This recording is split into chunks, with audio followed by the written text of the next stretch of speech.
సీరియల్‌లో అయితే ఇంకా ఇందు అయితే నేను 0 బడ్జెట్‌తో ఫంక్షన్ మొత్తం చేస్తాను అని చెప్పనని ఇంకా అక్కడున్న వాటితోనే కొంచెం గ్రాండ్‌గా అన్నట్టుగానే చేస్తుందనమాట. ఈ లోపల ఇంకా రేఖ పెట్టిన మనిషి అయితే చలపతి వాళ్ళ ఇంటి దగ్గర చూసి ఇందుని ఇంకా రేఖకైతే ఫోన్ చేస్తాడు. మేడం ఇందు మేడం ఇక్కడుంది అని చెప్పనని. ఇంకా రేఖ అయితే నువ్వు అక్కడే చూస్తూ ఉండు. తను ఎటైనా వెళ్తుందో ఏందో అన్నట్టుగా.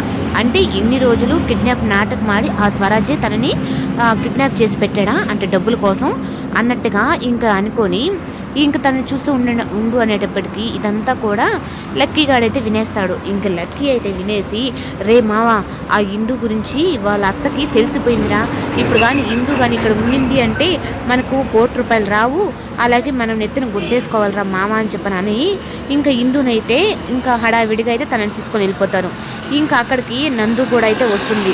వచ్చిన తర్వాత ఇప్పుడు ఇంకా ఇందు కూడా అయితే జరిగిన విషయం మొత్తం చెప్పేటప్పటికి సరే అక్క నువ్వు ఎక్కడైనా సేఫ్గానే ఉండు, నానమ్మకి తాతయ్యకి ఆపరేషన్ చేసేంత వరకు నువ్వు జాగ్రత్తగా ఉండు అని చెప్పని నేను అనేటప్పటికీ ఇంకా ఆస్తి విషయం అంటావా, ఆ ఇందుకు ఆ రేఖకి నువ్వు దొరికితేనే కదా ఆస్తి విషయంలో ఈ లోపల నానమ్మ నేను చేయాల్సిందంతా చేసేస్తాము అని చెప్పనని ఇందుకైతే ధైర్యం ఇస్తుంది నందు. ఇంకా నా వెంకీ ప్రేమంతా విఫలమైపోయిందని చెప్పని బాధపడుతూ ఉంటే ఇంకా అయినా నేను ఎందుకు బాధపడాలి, నువ్వు నా ఫ్రెండ్వి, నేనేదో నిన్నే ప్రేమిస్తే సరిపోతుంది కదా అన్నట్టుగా ఇంకా నందినినైతే ప్రేమించడం మొదలు పెడతాడు వెంకీ. ఇంకా స్వరాజ్ అయితే